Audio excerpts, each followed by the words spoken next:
Well, you've had the affair, you thought you got away with it, and now you've been caught. As simple as that.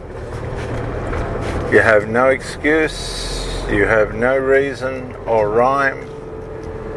You have been caught in the affair. Now you're facing all the consequences of it, the shame, the guilt, and everything else that goes along with it. That's what happens. You've made excuses, they didn't work. You've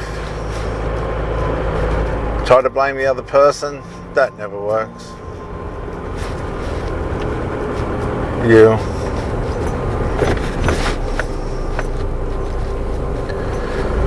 are about to lose everything you've worked for years and years and years, all for this person that is not going to commit themselves to you. They're not going to commit themselves to you. They've got no intention of doing that. They never had any intention of doing that. And you fell for it. You fell for all of it. You fell for the lust. You were deceived. And the consequences of that deception are more than what you expected. That's just how it works.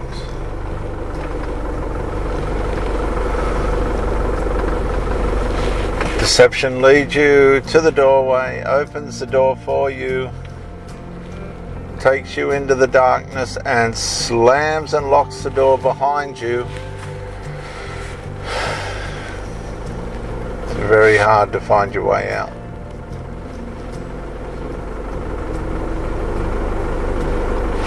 If you do find your way out.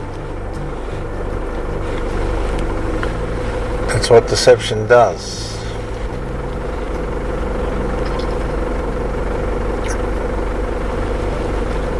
It all felt good at the time. You knew it was wrong, but that sense of wrong was overtaken by the sinful nature, which set up your senses and feelings to encourage you to believe that everything was all right. It was all good. It was not what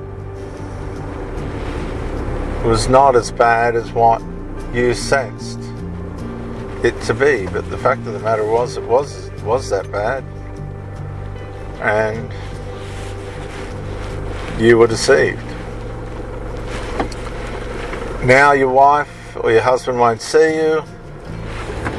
The children are siding with the innocent party. You're guilty as charged. The person that you've had the affair with has abandoned you. They've found somebody else. This is a typical scenario.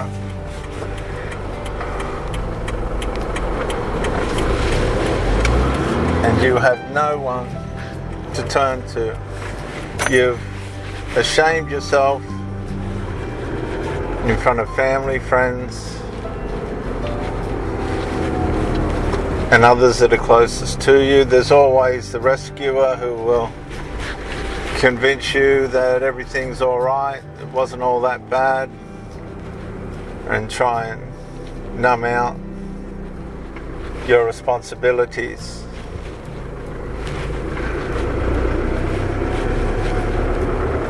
And of course, if you have any maturity, you won't find any consolation in that. You'll hold your position. You'll hold what you are feeling.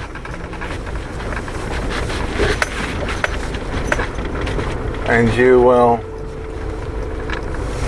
experience the judgment that comes upon you by conscience. That's how all this works.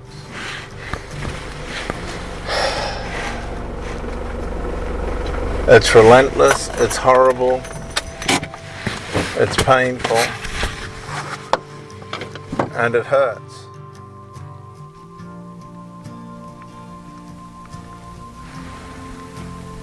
There's no excuses for what has happened, only the fact that you have betrayed people that relied on you for years and years for a moment of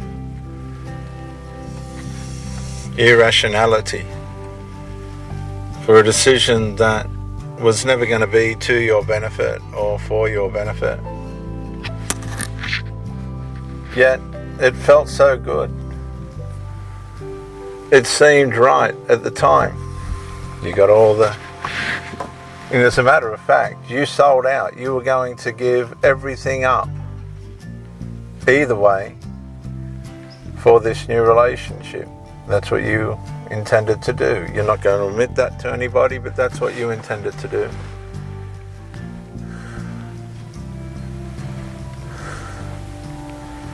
And despite all that, it backfired so badly on you, you're now left standing there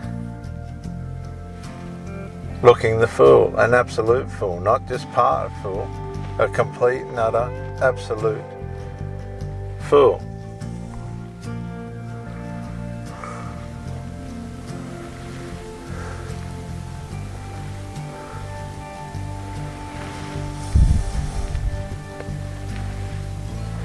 It's dark.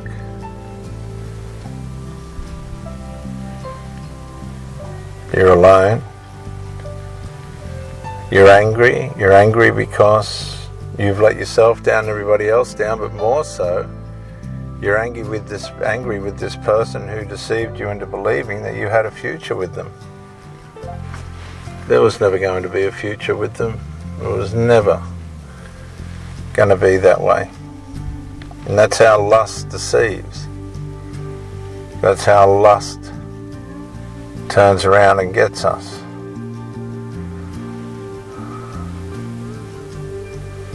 The Bible advises with these words: let the wicked forsake his way, or her way, the unrighteous person their thoughts, and let them turn or return to the Lord and to their God, to their Lord and to their God. That's the God of Abraham, Isaac, and Jacob. And he will abundantly pardon you. Now, you may not get pardon from the people that you've hurt by your abuse, the people that you've let down via your abuse. But if you forsake your wicked ways, come to your senses and realize that you've been deceived by the powers of darkness and your sinful nature,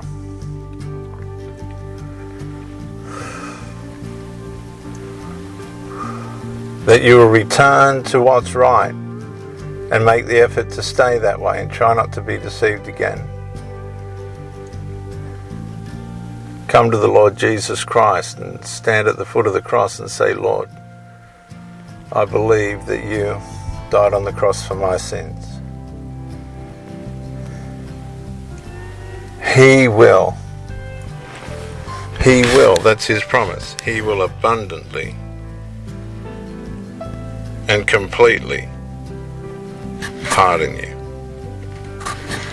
But you have to come to that place. You have to come to that place where everything is gone. You're on your knees and you've realized that the Lord is the answer. After all these things that have happened, and the last piece of the jigsaw puzzle is the Lord. It's all about the Lord. And the beauty of the fact of the matter is, he will abundantly pardon you.